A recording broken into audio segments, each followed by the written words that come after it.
কবিগুরুর জন্মজয়ন্তী উপলক্ষে রবির আলোয় রঙিন হয়ে উঠল জলপাইগুড়ি।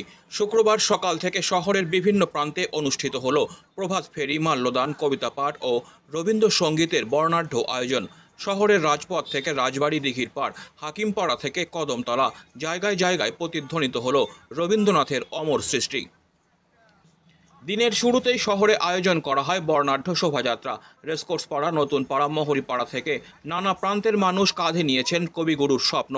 সঙ্গীত, কবিতা আর আলোচনায় মুখর হয়েছে কদমতলা মোড়। সেখানে বিশ্বকবির ১৬৫তম জন্মবার্ষিকীকে ঘিরে আয়োজন করে নতুন পাড়ার রবীন্দ্রবীথি। প্রভাত ফেরিতে ছিলেন সাহিত্যিক আনন্দগোপাল ঘোষ, রানা সরকার, গৌতমেন্দু নন্দী ও চিত্রা পাল।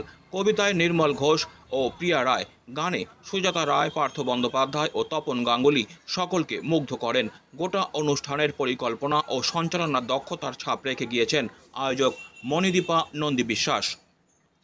একই সাথে বিবেকানন্দ যোগা সোসাইটির উদ্যোগে রাজবাড়ি, দিঘির পাড়ে অনুষ্ঠিত হয় কবি প্রণাম অনুষ্ঠান। জলপাইগুড়ি তথ্য ও সংস্কৃতি দপ্তর আয়োজিত একগুচ্ছ অনুষ্ঠানও হয় জেলা পরিষদ প্রেক্ষাগৃহে। হাকিমপাড়া পাঠাগার, শ্রী অরবিন্দ পাঠাগার, গণতান্ত্রিক লেখক শিল্পী সংঘ প্রতিটি প্রতিষ্ঠানই নিজস্ব উদ্যোগে দিনটিকে করে তোলে স্মরণীয়। শহরের বিভিন্ন সাংস্কৃতিক সংগঠনের সদস্যরা সকাল থেকে রাস্তায় নামেন রবীন্দ্রনাথের ছবি বহন করে, গলায় রবীন্দ্রসঙ্গীত নিয়ে। মহুরিপাড়ার Vivekananda sporting and cultural club ও ১৮ নম্বর ওয়ার্ড কমিটির উদ্যোগে বের হয় প্রভাত ফেরি, যার সূচনা হয় সিটিজেন পার্ক থেকে। শহর পরিক্রমা করে ফের সিটিজেন পার্কেই সমাপ্ত হয় অনুষ্ঠান। ওয়ার্ড কমিটির কর্ণধার উত্তম বসু তত্ত্বাবধানে সফলভাবে শেষ হয় এই আয়োজন।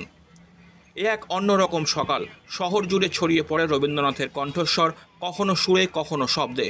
জলপাইগুড়ি যেন কিছুক্ষণের জন্য হয়ে উঠেছিল একখণ্ড শান্তিনিকেতন। শতবর্ষ পেরিয়ে আজও কবিগুরু যেভাবে হৃদয়ে গেঁথে আছেন, তাই আজ যেন আবার একবার বুঝিয়ে দিল শহরবাসী।